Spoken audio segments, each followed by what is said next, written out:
I think a lot of times people get discouraged because they try and fail to form a habit over and over, but in fact, they haven't set it up in a way that's right for them, and so that's why they're not succeeding. What you see is that the people who are happier, healthier, and most productive are the people who have figured out themselves, and they've set up their lives to suit them. Top leaders, meaningful conversation, actionable advice, bulldoze complacency, ignite inspiration, create impact.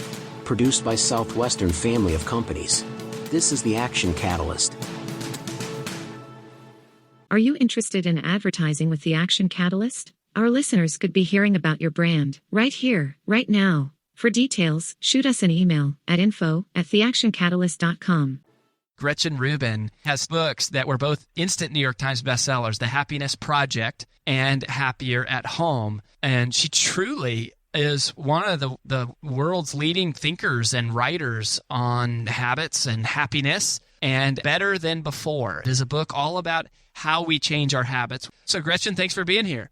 Well, I'm very happy to be talking to you today. Yeah. So I love the idea of habits and changing habits. Yeah. You know, as you said, I wrote 2 books about habits, about happiness, and I had been spending a lot of time thinking and researching and talking to people about happiness, and I began to notice a pattern that often when people talk about, a happiness boost that they'd had, but really even more often a happiness challenge that they faced, they often were pointing to something that at its core involved a problem with a habit. So somebody would say, like, oh, I'm exhausted all the time. But really, to me, that sounded like you're not going to bed early enough. Like, why aren't you able to form the habit of turning the light out at 11 instead of at 2 a.m.? What's going on with your habits? And often people would talk about a habit that they knew that if they made it or broke it would make them happier, but somehow they just weren't able to translate that into action.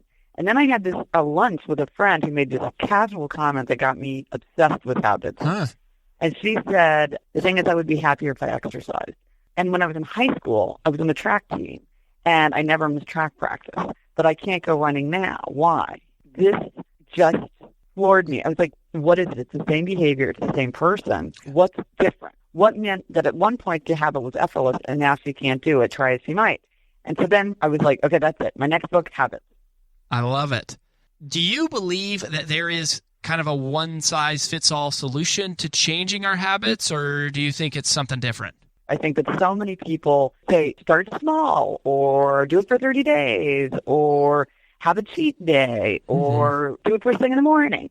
And all the strategies work well for some people, sometimes, but they don't work for everybody all the time, or we would all have perfect habits. And I think really what I found when I really delved into this is that there is no magic one-size-fits-all solution. And what we really need to do is to think about ourselves, understand ourselves, the significant elements of our behavior, and then shape our habits to suit us. You know, sometimes people are like, well, this is what Steve Jobs did, so this is what I'm going to do.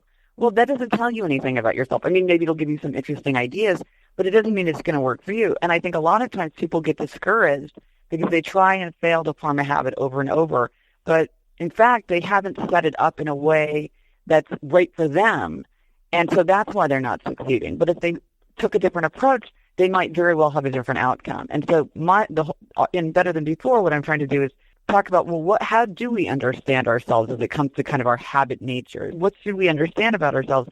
And then how might we put that into practice to shape our habits to suit ourselves? Some people drink a lot of coffee, and some people drink a lot of booze, and some people stay up late, and some people get up early, and some people work steadily, and some people work all at the end, and some people work a lot every day, and some people work just a little bit every day. I mean, what you see is that the people who are happier, healthier, and most productive are the people who have figured out themselves, and they've set up their lives to suit them. If they are morning people, they do their most important work in the morning. But if they're night people, that's not how they go about it. You know, it's all about fitting your circumstances to what's going to allow you to succeed, figuring out what is the combination to that combination lock. But a lot of it is just how you're hardwired. And so everybody might say to you, like, oh, you should get up early and work on your PhD thesis. But it's like, if you're a night person, getting up early is not going to work for you. It might make sense on paper, but it's not going to work for you. Yeah. So you have an opinion on using rewards and incentives and treats. What's your philosophy on how rewards fit into having good habits? Well, rewards are very, very dangerous when it comes to habits. Whoa. They're very dangerous. And so you have to distinguish between a reward and a treat. Treats are good. Rewards are very dangerous. So a treat is something that you get just because you want it. You don't earn it. You don't deserve it. You just want it. So you get it.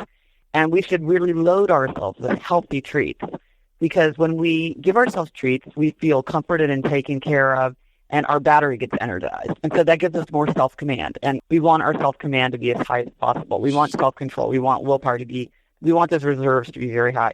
And when you do those little things for yourself, whether it's doing a crossword puzzle on your iPad or buying yourself new music on iTunes or, whatever it might be, people have all different treats, then that's good. Now, there are unhealthy treats, which are like food and drink. You don't want to do something to make yourself feel better that's going to end up making you feel worse. So treats are good because they boost our self-mastery and they keep us from getting into that dangerous land of feeling deprived. I need it. I've earned it. I should get this. That's when we start giving ourselves unhealthy treats. I need this. Rewards are bad because the reason that habits are superpowers is that they get us out of the dangerous, draining, difficult job of using decision-making and using willpower. If it's a habit, it just happens automatically. You don't have to think about it. You don't have to judge it. You just do it automatically. I do not decide to wake up at 6 a.m. I do not decide whether to take dessert.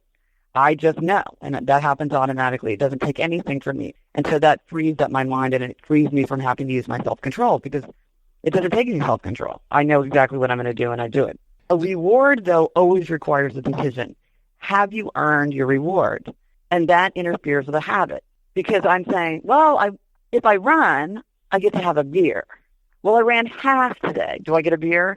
But I hurt my foot, so I really couldn't run, but I still want the beer. Do I get the beer? I'm on vacation. Who could run? I should get the beer. And then sometimes what happens is you make a habit of the reward, and the habit itself falls away. So you have a beer every night because you got used to that, but you're not even running. But they're also bad because when you give yourself a reward, you're telling yourself that you're only doing something in order to get the reward. So you're undermining intrinsic motivation and because you're giving yourself an extrinsic motivation.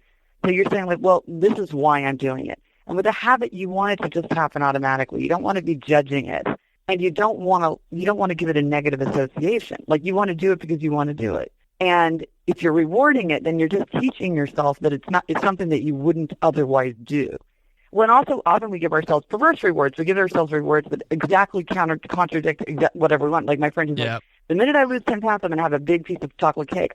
The one kind of reward that is good is a reward that takes you deeper into the habit. So let's say you're doing a lot of yoga. You would buy yourself a new yoga mat because the person who does a lot of yoga needs a new yoga mat. Or let's say you're doing a lot of work on a side project, and so you buy a new fancy laptop because the person who's doing all this extra work needs technological support.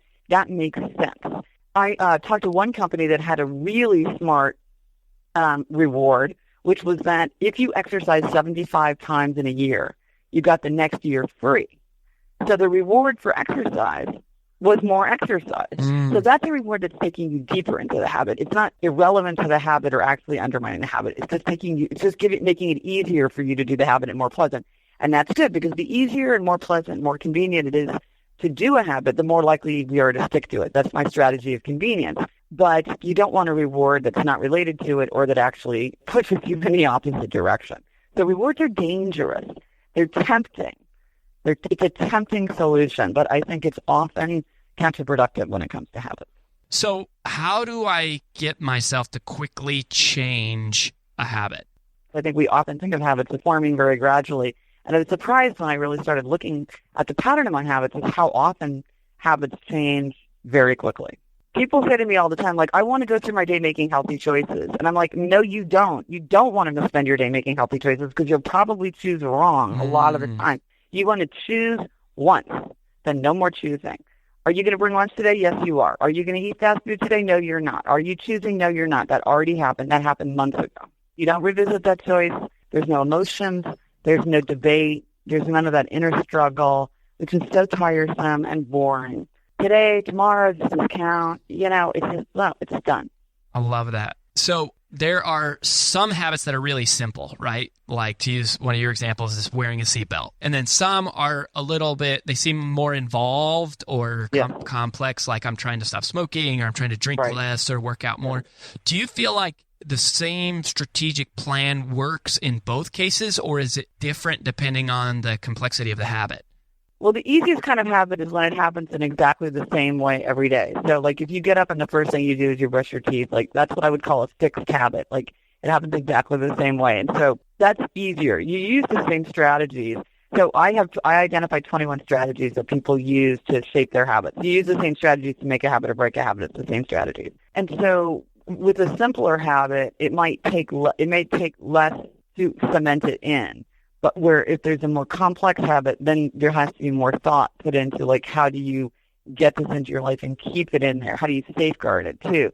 I feel like the idea of a habit is it's completely automatic, and that's really what we strive for. But I think for a lot of habits, they're never 100% automatic. Like, if every day is a little bit different and you have to kind of think about your exercise every day. You might be in the habit of exercising, but it takes a little bit of work every time. Like, when am I going to go? What am I, Right. And so you need to, and so one of the strategies is the strategy of safeguards, which is what are the things that you do to protect a habit? Once you've got it going, if you do this, then do that, which I would call the strategy of, if-then planning, which is if this happens, then I do this. You go ahead and figure that out in advance.